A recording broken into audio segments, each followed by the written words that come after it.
December wrapped the city in silence, but inside Windermere Airport, noise was everywhere, rushed footsteps, muted announcements, and the constant hum of lives in transit.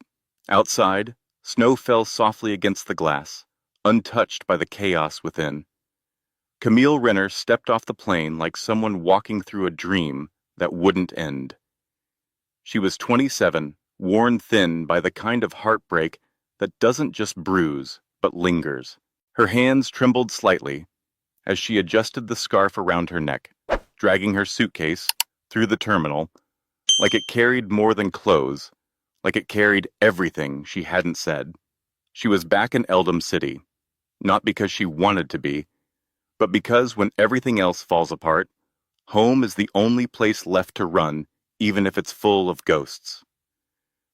Camille's eyes scanned the crowd, not expecting anything.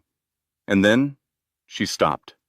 There he was, Noah Stratton, the man who once swore forever, the man who now stood just a few feet away, next to someone who should have never been there, Serena Vale, Camille's half-sister. Arms crossed, lips curled in amusement, Serena looked at Camille like she'd already won. Noah didn't waste time. "I'm with Serena now," he said, voice steady, almost rehearsed. "You were never enough." The words didn't just hurt, they hollowed, but what followed cut deeper. Serena held up her phone. Her voice was sweet, venom-laced. "You think I won't do it? I have the messages. I'll twist them, post them. By morning, you'll be a joke." Camille's stomach turned. She could already hear the notifications, see strangers forming opinions about a version of her that didn't exist. Her mouth opened, barely forming the words, "You wouldn't?" Serena's laugh was cold. "Try me."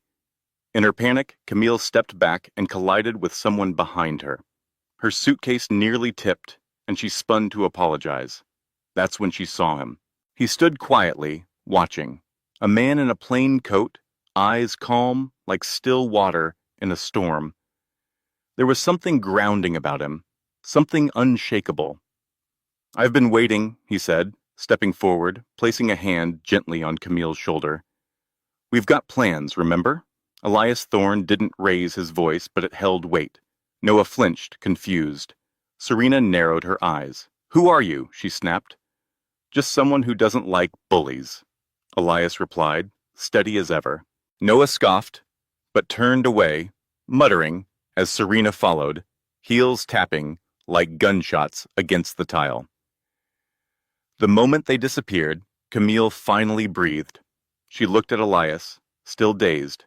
"You didn't have to do that." He offered a small smile, almost shy. "It looked like you needed someone." "I'm Elias." "Camille," she whispered. "Camille Renner." She should have felt safe.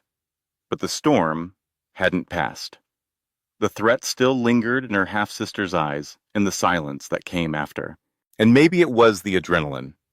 Maybe it was desperation. Or maybe, in that one moment, she realized she had nothing left to lose. Her voice came out quiet, trembling, but clear. "Elias, I know this sounds insane, but will you marry me?" He blinked. She rushed on. "Not for real, just legally. If I'm married, her threats won't stick. It'll buy me time. That's all I need." Elias studied her, really looked at her, like he was trying to see the parts of her she was too tired to hide. Then he nodded. "All right, but we do it on our terms. We call it off whenever you want." Camille let out a shaky breath. "Deal." And just like that, two strangers walked out into the snow toward a courthouse, a piece of paper, and a decision that would change everything. She could still hear Serena's laughter echoing in her ears when the idea struck wild, desperate, and just crazy enough to work. Camille turned to the man who had stepped into her chaos without hesitation, her voice barely louder than the hum of the airport. "Elias," she said, eyes locked on his. "What I'm about to ask will sound completely insane." He waited, silent. "Will you marry me?" she breathed. "Not for real, just legally.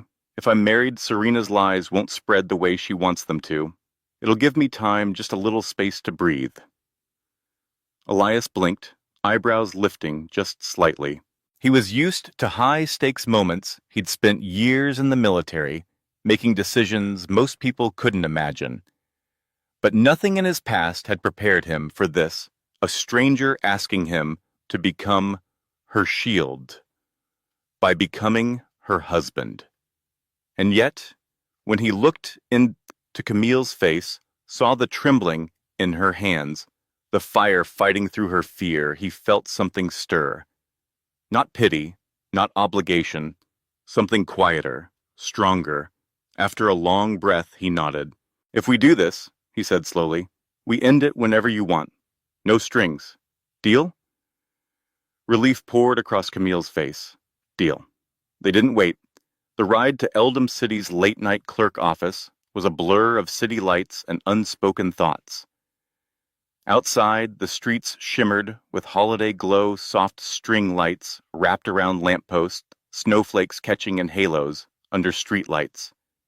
But inside the cab, Camille sat rigid, staring out the window, trying to quiet the storm inside her. At the clerk's desk, beneath buzzing fluorescent lights, they filled out forms in silence. Their fingers brushed once as they signed their names. Camille noticed how steady his hands were. Hers shook. The clerk, a woman in thick glasses with tired eyes, barely glanced at them as she stamped the certificate. "Congratulations," she mumbled, sliding the paper across the counter. Camille stared at the document in her hands. Her name now sat beside his Camille Thorne, married to a man whose full name she hadn't known an hour ago. Outside, the night had deepened. Wind tugged at her coat as they stepped back into the cold. The city was quieter now, blanketed by fresh snow, like the world had paused just long enough for her to breathe. She looked over at Elias, breath visible in the chill. What happens now? He gave a half shrug, that same faint smile tugging at his lips. Now? We figure it out. For tonight, he added, you're safe. Camille nodded. Her heart was still racing. She had just married a stranger to outwit a scandal, and the weight of that truth hadn't fully landed yet. Not in her chest, not in her bones. They went separate ways, agreeing to meet again the next day. As she walked toward her small apartment in Brooklyn Hollow, Camille felt a strange cocktail of emotions, swirling gratitude, fear, and something she couldn't quite name. She unlocked her door and stepped into her modest one-bedroom. It was the only space in the world that still felt like hers. Worn, sofa, tiny kitchen, a window that looked down onto a sleepy street. She dropped her suitcase with a soft thud and stood still. In her bag, the marriage certificate felt heavier than anything she'd packed. Across the city, Elias entered a small hotel near the heart of Eldom. He carried nothing but a military duffel, tossed carelessly over one shoulder. The room was plain sterile, even but familiar in its simplicity, a quiet contrast to the truth he carried. He wasn't just a drifting veteran. He was Elias Thorne, CEO of Thorne Holdings, a real estate and tech empire that stretched across coasts. But Camille didn't know any of that. To her, he was just a man who stood up for her when no one else would, and he liked that. He sat at the edge of the bed, the room dark except for the faint glow from the street below. The memory of her voice echoed in his mind. Her fire, her quiet plea. He didn't know why he said yes, only that something in her reminded him of what it meant to protect not as a soldier, but as a human being. Tomorrow, reality would return, full of questions and consequences. But tonight, as snow wrapped the city in silence, two strangers drifted into sleep, on opposite sides of Eldom, bound by ink and instinct, their fates beginning to intertwine in ways neither could yet understand. There was something about her vulnerability that lingered in Elias's mind like a melody half remembered. He couldn't name the feeling, but it stayed with him, even as the city blurred past the taxi windows, even as he drifted into the stillness of his hotel room that night. By morning, a message lit up his phone. Camille, can you come over? We should talk through how this will work. He arrived at noon, no hesitation in his step, just that quiet, contained steadiness she remembered from the night before. When she opened the door, Camille looked different, not in appearance, but in the way she carried herself, guarded but not closed off. There was something in her eyes that said she hadn't slept much. Thanks for coming, she said softly, motioning toward the couch. I figured we should make a plan. Elias nodded, taking a seat without fuss. We're married on paper, at least. What do you need from me? Camille began pacing, her fingers restlessly twisting the edge of her sweater. If Serena thinks I've moved on, she might stop. The rumors, the threats. If you could, stay here for a little while, just until things calm down. He considered it. I don't have anywhere lined up yet anyway. Sure, I can stay. And just like that, they began living under one roof. His belongings fit into one corner of her modest apartment. A duffel bag, a shaving kit, a few neatly folded shirts. It wasn't much, but it shifted the energy of her space. The first few days passed like a slow, tentative waltz, two strangers learning each other's rhythms. Camille worked from her laptop at the kitchen table, eyes flickering between design software and the clock. Elias mostly stayed in the background, glued to his phone, claiming to job hunt. But he always noticed when something needed fixing: the leaky faucet, the uneven cabinet door. He went out for groceries, cooked dinner. One night, the scent of garlic and fresh basil drifted through the apartment, surprising her. You made this? She asked, watching him stir pasta in a cast-iron pot. Elias grinned. Military bases are boring. You pick up things. She laughed, an unfiltered sound that caught even her by surprise. For a moment, the heaviness between them lifted, replaced by something lighter. That evening, over steaming bowls of pasta, Camille found herself speaking about things she hadn't said aloud in years. My mom passed when I was 15, she said, eyes on her food. Cancer. My dad remarried 6 months later. Serena's mom. I didn't belong anymore. I left at 18. Haven't been back. Elias paused mid-bite, his expression softening. That's rough. Sounds like you've been alone for a long time. Camille nodded faintly. Pretty much. What about you? She asked after a moment. He hesitated, then offered the truth at least, a version of it. Military life. My parents passed a while back. No siblings. It's just me. It was enough for now. Their fragile connection began to strengthen in small, unexpected ways. The quiet exchange of dishes, the shared silence as snow dusted the windows, until one night, Camille pulled out a bottle of red wine left over from a client gift and 2 mismatched glasses.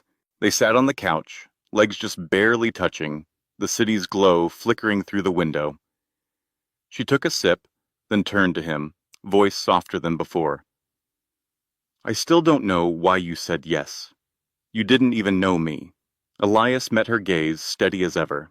You looked like someone worth helping. That was enough. The air shifted, charged, uncertain. Her hand brushed his. He didn't pull away, not immediately. But then he stood, sudden and tense. I'll take the couch, he said, voice rough with restraint. He grabbed a blanket, settled on the worn cushions, and turned away. Camille sat frozen, heart beating too fast, questions lingering on her lips, but none spoken. Morning came like a wave crashing into glass. Camille's phone lit up with a notification. A screenshot from Serena. An old text Camille had sent to Noah, plastered online with a mocking caption, still obsessed. Pathetic. Her stomach dropped. She showed it to Elias with shaking hands.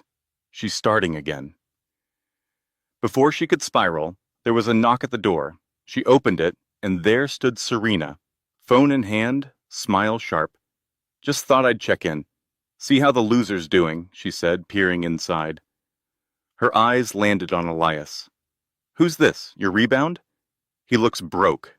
Camille clenched her fists, ready to fire back, but Elias stepped forward calmly, voice like ice. "Elias Thorne, her husband." "And you're interrupting our morning," Serena blinked, thrown off. "Husband? You're lying." Elias reached into his pocket and pulled out a small black box.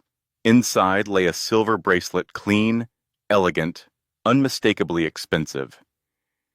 He handed it to Camille without looking at Serena. "Put it on," he said. Camille slipped it over her wrist, eyes wide. Elias turned back to Serena. "Believe it now?" Serena's mouth twisted.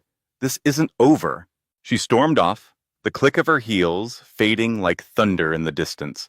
Camille stared at the bracelet, then at Elias. "That looks expensive." He shrugged. "Had it lying around. Figured it'd shut her up." She didn't ask where it really came from, but in her chest, something shifted. Not just gratitude, not just relief. For the first time in a long time, Camille felt protected. "Husband?" Serena scoffed, scanning Elias with disbelief. "You're lying." Without a word, Elias reached into the inside pocket of his coat and pulled out a small velvet box, something he'd picked up that morning on instinct.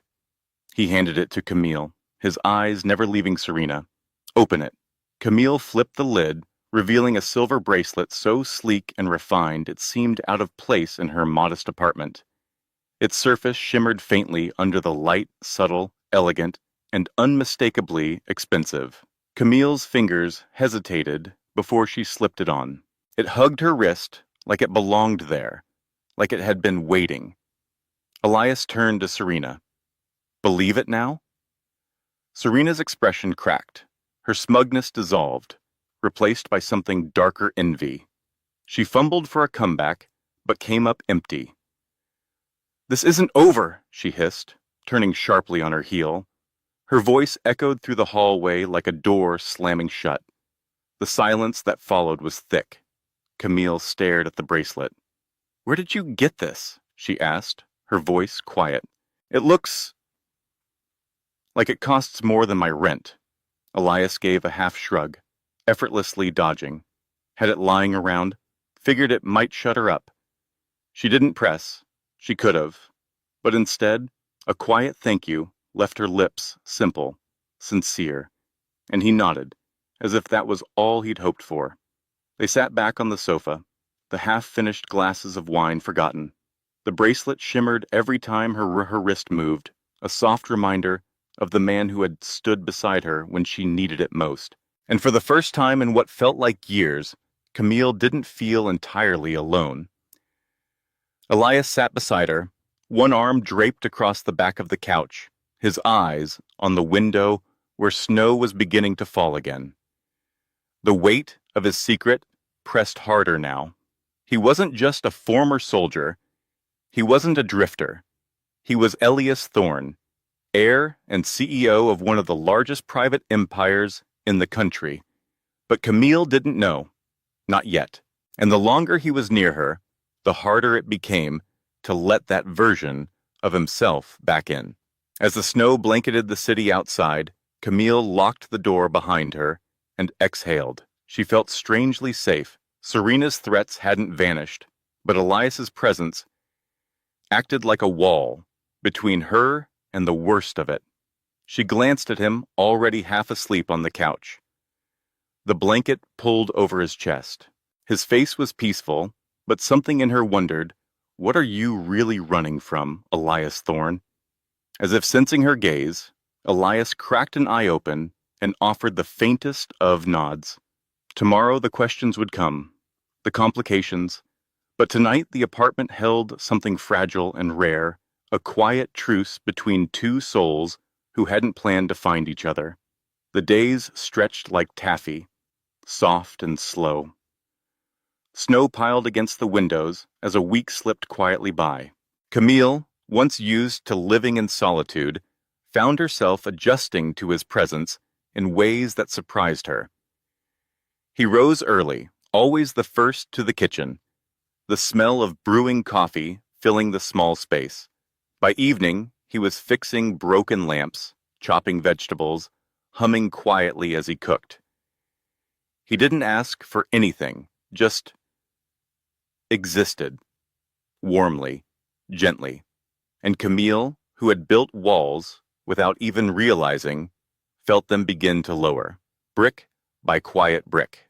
The bracelet never left her wrist, a constant reminder of his stand against Serena, a symbol of something deeper neither of them had words for. But while Camille opened slowly, like a winter flower, Elias lived a double life in silence. By day, he was the man she knew, quiet, kind, full of calm strength. But at night, he disappeared for an hour or two, always with an excuse, always vague. In truth, he was slipping away to a hidden corner of the city, using an old hotel payphone to contact his assistant, Owen Calder. "Keep things quiet," Elias told him. "No one can know I'm gone." "There's talk," Owen warned. "The board's asking questions. They won't wait forever." "I'm not ready," Elias replied, eyes lost in the dark. "Not yet." He didn't tell Owen why. He didn't say it was because Camille Renner, this unexpected force of courage and grace, had pulled him into a quieter, more human version of himself. And he wasn't ready to leave that behind. One evening, Elias looked at her across the kitchen table and said gently, "You've been locked in here too long. Let's get some air." She hesitated, suspicious. "Where?" "There's a charity event. A friend had extra tickets." Camille didn't have a gown, didn't have designer heels, just a simple black dress she'd worn to a friend's wedding once. But when she stepped into the skyscraper lobby of the Varelli Center, with its golden chandeliers and mirrored walls, she still turned heads. Not because of what she wore, but because of how Elias looked at her. He moved through the crowd like he belonged, nodding to strangers who seemed to recognize him. Camille didn't notice at first, until a tall man, in a navy suit, approached, all confidence and charm. "Mr. Thorne?" he greeted, extending a hand. "Good to see you back."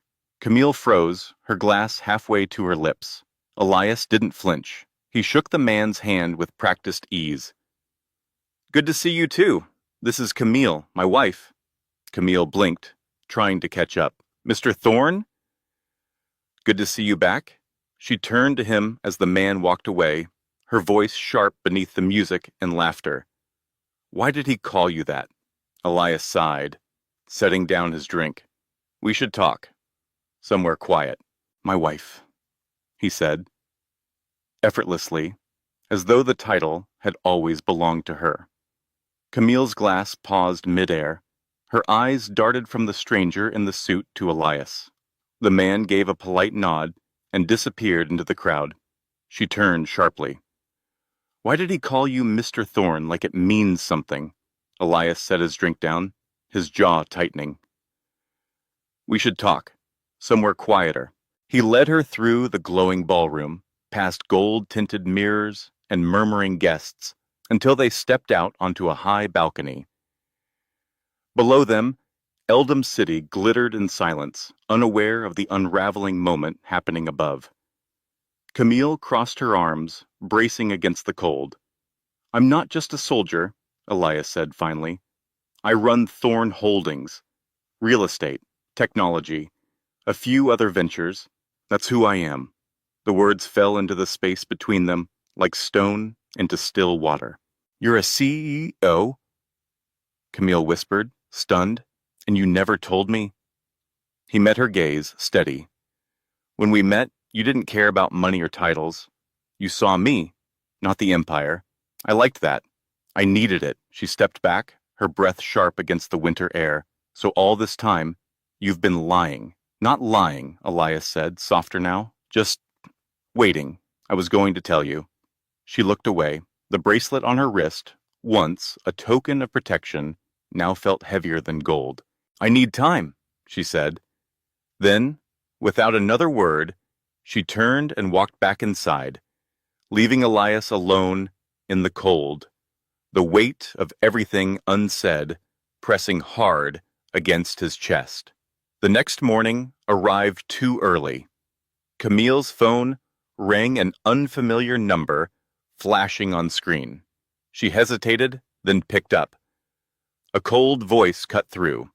"Camille, it's your father. We need to talk. Come to the house. Now." The line went dead before she could answer. She hadn't spoken to Victor Renner in years, but something in his voice, urgent, worn, made her pause. She told Elias, who didn't hesitate, "I'm coming with you." An hour later, their car crept through the snow-laced suburbs outside Eldam. The house loomed ahead, once proud, now tired, cracked shutters, faded paint, a relic of a family that had fallen apart long ago. Inside, Victor stood waiting, gray, overtaking his once black hair. Beside him, his second wife, Clarice Vale, Serena's mother, watched with ice in her eyes. "The business is collapsing," Victor began without preamble. "Your mother's legacy. Renner Design is weeks away from bankruptcy." Camille folded her arms. "You've ignored me for years. Why now?" Clarice stepped in, voice sharp. "Because you owe us. There's a client, powerful, interested in investing, but only if you meet him." Camille blinked. "You want me to be sold off? It's practical," Victor snapped. "You're a Renner. Act like it." Elias stepped forward then, his voice calm but cold. "She's not a bargaining chip, and you will not speak to her like that." Clarice sneered. "And who are you? Her bodyguard?" Elias's jaw clenched. "Her husband. And I don't let anyone bully my wife," Victor scoffed. "How convenient. Just in time to be useless." Camille's voice trembled, but she stood firm. "You don't own me. I rid the will. Mom left me half the company, and this house." Victor's face darkened. "That's not yours anymore. You walked away." Elias pulled out his phone. "I have lawyers. We'll see what's yours and what isn't. And if you've tampered with her inheritance, I promise you, it ends here." The air thickened, tension like static. Clarice's smile twisted. "You'll regret this." But Elias didn't flinch. He guided Camille out, his hand resting lightly on her back. In the car, she was silent, staring out the window until the snow blurred everything into white. "You didn't have to do that," she whispered. "I did," he said. "They don't get to hurt you anymore." Back in her apartment, Camille dug through old boxes until she found it, her mother's will. Her breath caught. It was real. She owned half of Renner Design, half of the house. Her father had buried it, erased her. Elias made a call. "Sarah Clean," he said, speaking to a woman on the other end. "Top corporate litigation. Tell her to prepare everything. We're taking it back." Days passed. Then Serena resurfaced, this time online. A photo of Camille from years ago, captioned in neon letters, "Desperate. Broke. Some wife." The comments rolled in vicious, mocking. Camille's stomach churned. But before panic could take hold, Elias sat beside her, calm as always. "Let me handle it," he called Owen. "Trace the post and prepare a statement." Hours later, Thorne Holdings posted across every platform, "Mr. Elias Thorne stands fully behind his wife, Camille Renner. Any defamatory content will be met with legal action." The internet shifted, and somewhere inside Camille's chest, something unfamiliar stirred. Not fear, not shame, but power, and a quiet, growing sense that maybe, just maybe, she wasn't alone in the fight anymore. By nightfall, everything had changed. The official statement from Thorne Holdings was everywhere. Bold, unapologetic Mr. Elias Thorne stands firmly by his wife, Camille Renner. False claims will face legal consequences. It wasn't just a press release. It was a line drawn in the snow. And surprisingly, people listened. Serena's smear campaign began to crack. Support poured in, comments from strangers offering solidarity, messages from old friends Camille never thought she'd hear from again. The tide was turning. Meanwhile, across town, Tyler Stratton, once smug, now unraveling, faced his own reckoning. Owen had found everything: falsified resumes, inflated references, a hidden college scandal from years ago. Elias barely looked up when Owen delivered the update over the phone. He's out. Fired. Effective immediately. Tyler didn't take it well. He threatened to sue. Elias only shrugged. Let him try. Camille had overheard it all, standing silently by the doorway. She looked at Elias, piecing it together. You did that? For me? He didn't try to soften it. He hurt you. I don't let that slide. She studied him, this man she had married on impulse, now fighting battles she never asked him to. Something inside her cracked a little. In the quietest part of her voice, she whispered, Well. He turned to her, his gaze gentle. I'm starting to care more than I planned. The words weren't loud, but they stayed. Long after he fell asleep on the sofa, long after the city lights dimmed beyond the frosted windows, Camille sat alone at the kitchen table, her mother's will spread out in front of her. Her fingers traced the edges of the paper absently, but her mind was somewhere else on him. On the way he stood between her and the storm, on the bracelet still wrapped around her wrist, a silent echo of his presence. He wasn't just a stranger anymore, not to her, and Elias, his secret, now out. His walls down, watched her from across the room when she wasn't looking, wondering what it meant to truly be seen and still chosen. But peace is rarely still for long. Across the city, in a penthouse far removed from their quiet apartment, Samantha Vale paced the polished floors in designer heels, eyes gleaming with calculated spite. She was sharp, ambitious, and hell-bent on control. Once Elias's lover, now his enemy. Beside her stood Miles Thorne, Elias's cousin, 32, brilliant, and always hungry for what didn't belong to him. She's his weakness, Samantha hissed, her voice cool and measured. That wife of his? She's the crack in his armor. Miles smirked. He's distracted. The Silver Mist project's on the line. If he slips, the board turns. I take the lead. Their plan came together, quickly, precise, and vicious. Samantha dug into Camille's past, unearthing old photos, twisting truths into damaging narratives. A post went live under a fake account, Camille Renner Gold Digger, in a paper marriage. Thorne heir trapped in a lie. It spread like wildfire, comments piling in, each one crueler than the last. Business blogs picked it up. Rumors surfaced. Whispers turned to questions, and then the burner phone rang. Camille answered, her voice cautious. The reply was disguised, distorted. Leave him, or we ruin you both. Silver Mist's on the line. She froze. They knew about the project. And worse, they knew something she hadn't told anyone, not even Elias. She was 3 weeks pregnant. The truth had barely settled into her bones, and now it pulsed through her with panic. Her vision blurred. Her fingers tightened around the phone. Just then, Elias stirred in the next room, drawn by the silence that had turned too still. He walked in, half awake, but alert the moment he saw her pale face and trembling hands. What's wrong? He asked, his voice low but urgent.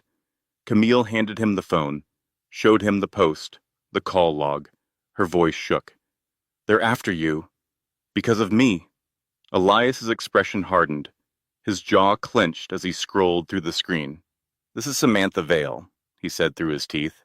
And Miles, he's wanted my seat since we were kids. He looked at Camille, no longer just the woman he'd married to escape a scandal, but the person who had somehow become his center. They think you're my Achilles' heel, Elias said, his voice low but sharp. But they're wrong. We fight this together. He grabbed his phone, calling Owen without hesitation. Trace the post, shut it down, and get security on Camille. Now. But storms don't wait for your plans. That same afternoon, Camille's phone lit up with a name she hadn't seen in years. Victor Renner, her father. His voice was frayed, urgent. Come to the house, alone. It's about Eleanor. Camille's heart stopped. Eleanor Renner, her grandmother, her compass, the only person who had ever stood by her. Elias watched her face pale. I'll drive you. But Camille shook her head. If it's really her, I have to go. You stay. Keep the company safe. Elias hesitated, then stepped forward and pressed a kiss to her forehead, soft, lingering. Call me, he said, if anything feels wrong. She nodded and walked out into the snow. The drive north blurred past white roads, bare trees, the silence before impact. Victor waited inside the old family home, older than she remembered, the years having scraped him hollow. Clarice Vale, his wife, stood nearby like a shadow with teeth. She's sick, Victor said, her heart's failing. She's asking for you. Camille moved to push past him, but he caught her wrist. There's a catch, he said, his tone cold. Sign over your shares. The house. Everything your mother left you. It's the only way we save Renner Design. Camille froze, blood running cold. You're lying. She'd never ask that. She pulled away, bolting up the stairs. There in the dim corner of her childhood room sat Eleanor, frail, pale, but awake. Her white hair glowed faintly beneath the lamp's soft light. Camille, she whispered, I knew you'd come. Victor followed, his voice rising. Sign it, or we lose everything. Camille turned to her grandmother, pleading with her eyes. Eleanor slowly shook her head. No, I don't want that. He's been pressuring me for weeks. My heart can't take much more. Camille knelt beside her, anger rising like flame. You've been wearing her dompton. For money, she spat at her father. You're killing her. Victor grabbed her arm. It's business, Camille. Grow up. She yanked free, and with shaking hands, dialed Elias. It's Eleanor, she said, breath tight. Come. Now. But elsewhere, darkness moved faster. Tyler Stratton, humiliated by his fall from Thorne Holdings, fumed in silence. His mother, Diane, stood beside him, cold, cruel, and feeding the fire. Elias did this to you, she hissed, handing over a key. End him. That night, on a snow-laced highway just outside Westchester, Tyler spotted Elias's car. The headlights caught in the frost. His fingers tightened on the wheel. He accelerated. One hard swerve, and metal screamed. The car spun off the road into a ditch, the trees swallowing it whole. Then, silence. Blood glinted on the glass. Elias lay slumped, unmoving. Back at the house, Camille waited. Her phone buzzed once. Then again. No answer. Eleanor's hand gripped hers, faint but warm. You're strong, child, she whispered, stronger than all of them. But before Camille could respond, Eleanor's hand loosened. Her eyes closed. Her chest fell still. No, Camille choked, clutching her. Please. She called an ambulance, but it was too late. Eleanor Renner, the only home Camille had ever known, was gone. The paramedics covered her body. Camille collapsed against the wall, the grief hitting like a wave she couldn't outrun. Hours passed. The world spun. Then her phone rang again, Owen on the other end, voice tight with fear. Camille. Elias was in a crash. He's in the hospital, unconscious. We think it was deliberate. Everything around her tilted. Her legs barely held as she grabbed her keys and fled the house. She drove through sleet and tears, the lights of Eldam blurring into streaks. At the hospital, The halls felt endless, sterile, cold. She finally found him, wires in his arms, bruises along his temple, machines humming a lifeline. She sank into the chair beside him, her fingers wrapping around his. "Don't leave me too," she whispered. "Please, not you." She was pregnant, alone, surrounded by enemies, but something sharp and steady rose inside her. She would not break. The next morning, inside the glass towers of Thorne Holdings, Miles Thorne stepped into the boardroom like a man claiming his kingdom. With Elias in a coma, he moved quickly. He called an emergency vote. "He's unfit to lead," Miles said, calmly.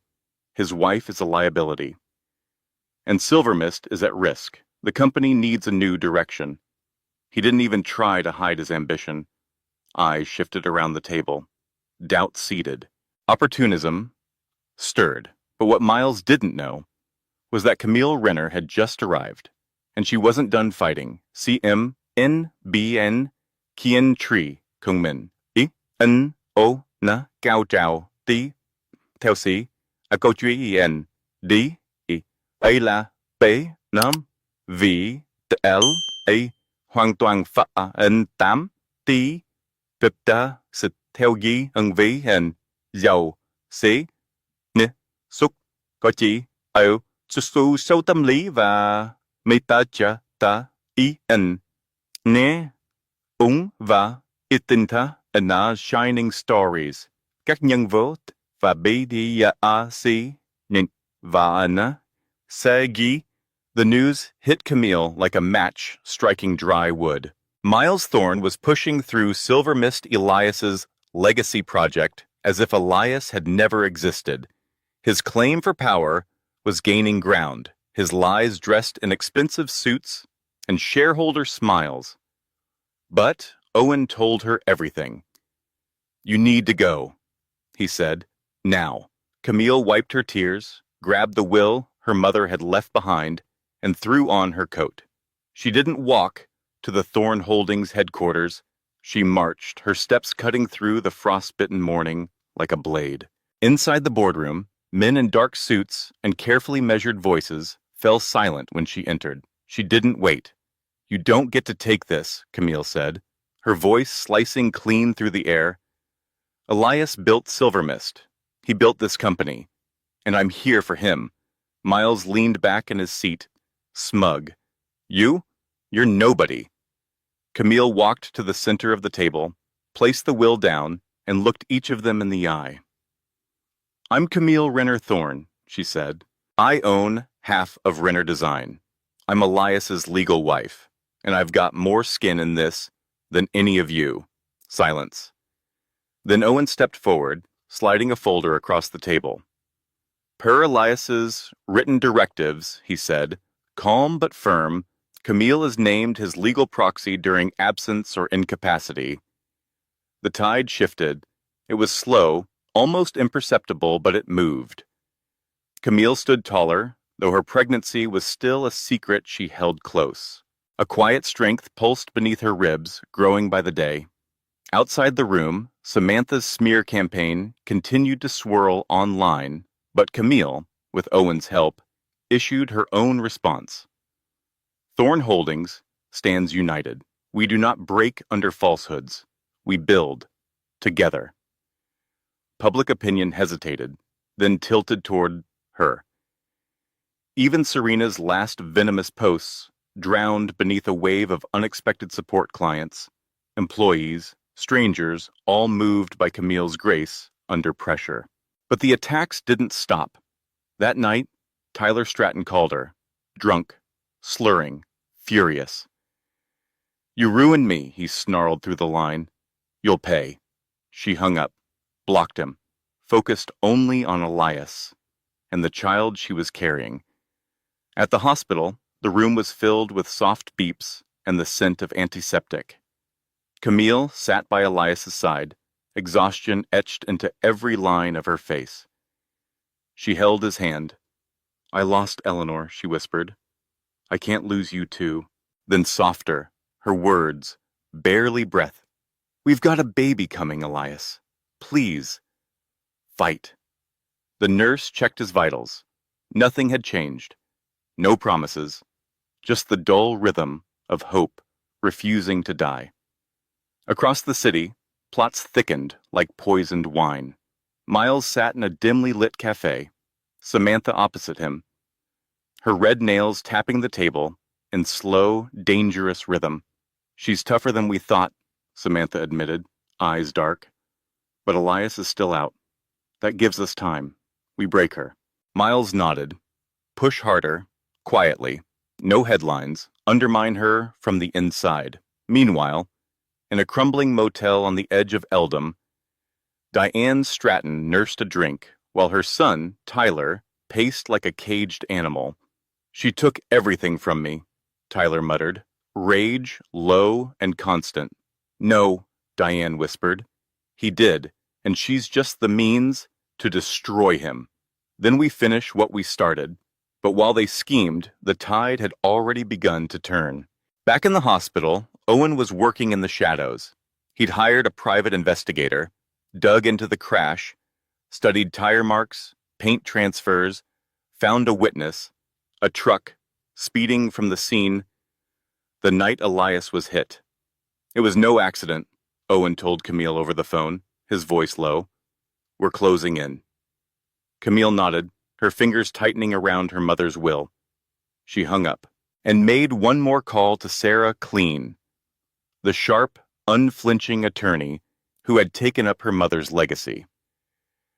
This wasn't just business pressure, Camille said. Victor Renner is responsible for Eleanor's death. She wasn't sick, she was being crushed. Let's prove it, Sarah said. And just like that, Camille stepped into the role no one thought she could carry. Not just wife, not just survivor, but a force, a leader, and a mother.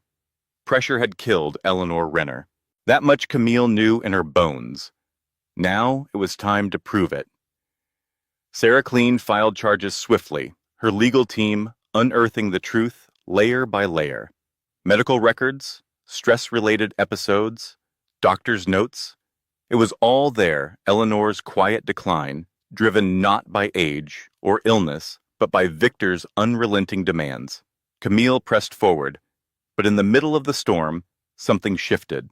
At the hospital, while Camille sat beside Elias, her hand wrapped around his fingers twitched. A flicker, barely a movement, but it was enough. Her breath caught. Elias? She whispered, her grip tightening. His eyelids fluttered. Slowly, dazedly, he opened his eyes. Camille, he croaked, voice rough and fragile. A laugh burst from her lips, thick with tears. She pressed her forehead to his, relief crashing through her like a wave. You're back. Thank God. The doctor rushed in, confirming he was stable, but recovery would take time. Elias squeezed her hand weakly. What happened? So she told him everything. From Eleanor's death to the hostile takeover, from the boardroom betrayals to the smear campaigns. His face hardened as the truth unfolded. They don't win, he said quietly. We end this. Still in a hospital bed, Elias called Owen. Get everything. I want names, proof, and find the damn truck. Owen didn't disappoint. Within hours, the puzzle came together. Cybersecurity traced the burner phone to Samantha. Emails leaked from Miles revealed he'd shared confidential details of the Silver Mist project with his rival firms. Security footage caught Tyler's truck leaving the crash scene. Diane's bank records showed payments to a mechanic for fast repairs. Elias didn't hesitate. Turn it over, all of it, to the police. Justice came like a winter wind. Samantha was arrested in her penthouse, her screams echoing as handcuffs clicked. This is a mistake, but no one listened. Miles was taken from his office, the smugness draining from his face. His allies slithered away, eyes down. And Tyler? He landed behind bars, rage silenced by steel and consequence. Diane followed, their shared vengeance rotting in the shadows of a small-town cell. Days later, Camille stood alone in the Renner family home. The walls still held Eleanor's memory, soft, quiet, proud. She had fought for this, but she didn't need to keep it. She sold the house, sold Renner Designs. The money millions went into something Eleanor would have loved, the Eleanor Renner Foundation, dedicated to children without families. It's what she would have wanted, Camille told Elias, her voice calm, steady, full. Elias nodded, leaning on a cane, but standing strong. You're honoring her. That's enough. They left the house together, the past settling behind them like melting snow. Spring arrived in Eldam City. Elias, fully recovered, reclaimed his seat at Thorn Holdings. This time Camille stood at his side. In front of the board, he spoke with quiet conviction. Miles betrayed this company. Samantha, too. But we are not broken. Silver Mist lives, and so do we. The boardroom erupted in applause. Outside, the final shadows of their enemies faded. Even Serena's last bitter post fell flat, buried beneath waves of support for Camille, who had become something none of them expected, a symbol of resilience, of grace, of light. Weeks later, in a quiet chapel on the edge of the Hudson, Camille and Elias stood hand in hand. This time, the vows were real. Camille wore a simple white dress, her belly just beginning to show. Owen beamed from the pews. Sarah sat beside him, proud. You may kiss, the priest said. Elias pulled her close. And their kiss was not for show, it was a promise, of something forged in fire, but built to last. They moved into a Manhattan townhouse, sunlight filling the rooms. Camille painted a nursery in soft yellow, while Elias assembled a crib, focused as ever. One evening, they stood on the balcony, the city glowing beneath them. Camille rested her head on his shoulder. I've lost so much, she whispered. Eleanor, my mother, the years I can't get back. She looked up at him, eyes warm. But you're my light through all of it. Elias turned to her, brushing her cheek. And you're mine. We have a future now, Camille. You, me, and this little one. He placed a hand on her stomach. A smile bloomed between them. Behind them, the nursery waited soft light, a rocking chair, a mobile of stars gently spinning. On the shelf, a framed photo of Eleanor, her presence still watching over them. Now, Camille, you, me, and this little one, Elias whispered, his hand resting gently on her growing belly. A smile broke across his face, the kind that rises not in triumph, but in peace. In the nursery, soft light filtered through gauzy curtains. A rocking chair sat by the window, waiting. Above the crib, a mobile spun slowly, its tiny stars swaying in the quiet rhythm of the home they had built. Camille framed a photo of Eleanor, her grandmother's warm eyes and timeless grace, and placed it gently on the shelf. A silent guardian, a presence that would never truly leave. The Eleanor Renner Foundation had just launched its first grant, a shelter for children in Eldam, a seed of care planted in Eleanor's name, one that would grow far beyond them. Outside, the city moved on. Taxis honked, lights changed, lives collided. But inside their townhouse, time softened. The world quieted. Here, in these walls, healing had found a place to stay. Camille often thought back to that night at Windermere Airport. The panic, the strangers, the impossible question, and the man who had stepped forward, not to rescue her, but to stand with her. She had married Elias to outrun a lie. But somewhere along the way, she had run straight into something real. He had hidden his world, afraid it would define him. But she had seen through it and loved him anyway. They had faced betrayal, grief, schemes meant to shatter them. But they hadn't shattered. They had grown. Now, as the baby kicked a quiet reminder of all that was still to come, Camille smiled. She reached for Elias's hand, her fingers sliding easily into his. The silver bracelet still adorned her wrist, worn smooth by time, a symbol not just of where they began, but of how far they had come. "We made it," she said, her voice barely more than a breath. Elias nodded, brushing a kiss against her temple. "We did," he whispered, "and we're just getting started." Outside, the river caught the last light of day, turning gold. Inside, the air was soft, still, full. Their love wasn't loud or grand, but it was true. It was earned, and it was enough. The night wrapped around them like a lullaby, a quiet triumph over everything they had endured. The city hummed, beyond the glass, a distant, familiar song. And as they stepped back inside, closing the door behind them, they didn't look back. They didn't need to. Because finally, they were home. Some stories don't begin with love. They begin with brokenness, with fear, with running. But the best ones, they find healing in the unexpected. And when they do, they don't just survive, they bloom. Thank you for staying with us until the very end of Camille and Elias's story. We hope it reminded you that even in the darkest moments, there's always a path toward healing, love, and quiet strength, often in the most unexpected places. If this story touched your heart, even just a little, we're truly grateful.